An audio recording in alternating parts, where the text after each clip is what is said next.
الله.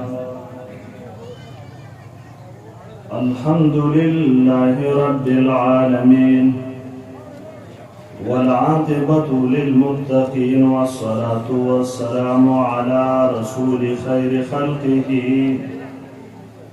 محمد وآله وأصحابه أجمعين. أما بعد فأعوذ بالله من الشيطان الرجيم. بسم الله الرحمن الرحيم. ذلك الكتاب لا ريب فيه هدى للمتقين.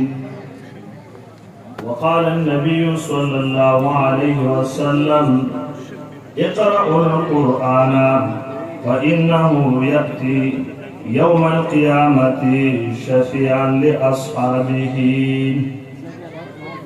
أو كما قال عليه الصلاة والسلام إن الله يرفع بهذا الكتاب أقواما ويضع به آخرين.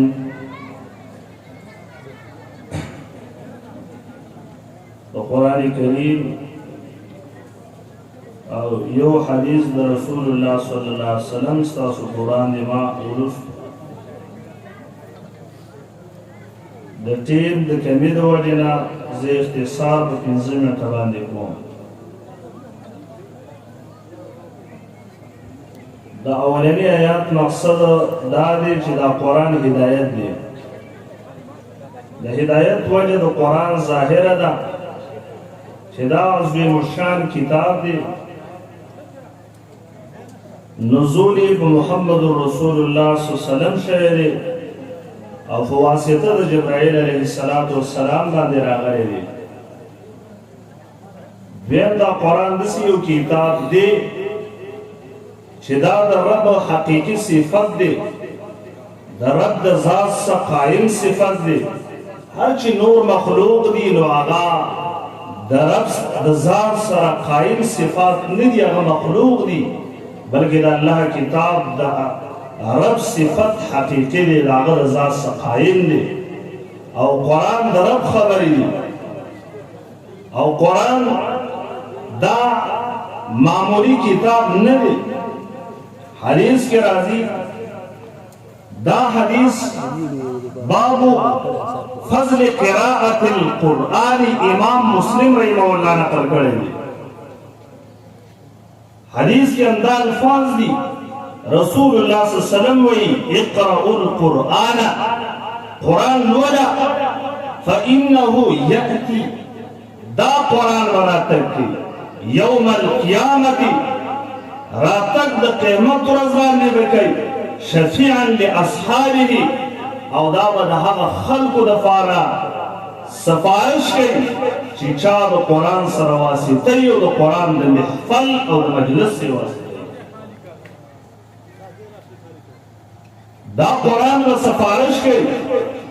حدیث کے راضی فضائل اعمال کی ہم دا حدیث ذکر پیغمبر علیہ السلام موی لستا ندی اور لروان دی، دا قارن قرآن لستن ابدا غور لرو باسی و جنت دوی داخلی.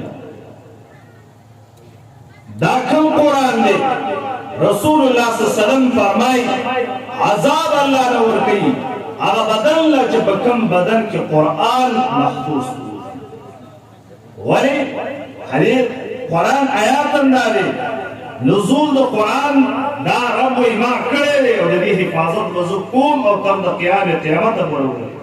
او چې یو سړی د قرآن حفاظت کوي، د دې څه واسطه ساتي، د دې خدمت کوي، نو دا خلق الله به دا نه خرابوي، دا به الله جل جلاله مخکې وي.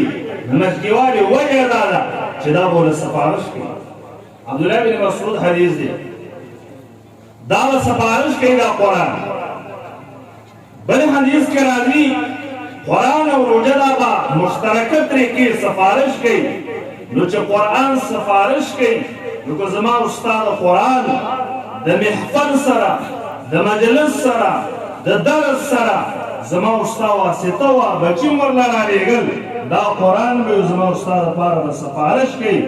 دا بچی بری دا به ما او تا چې جهنم ته نه غورځېږو ځکه مسلمانان یو خو د ګناه د وجې نه ابتداءً سزا میلاویږي هغه هم تا له دې د وجې نه میلاویږي چې تا بچې مدرسې کې داخل کړی دی او راوستی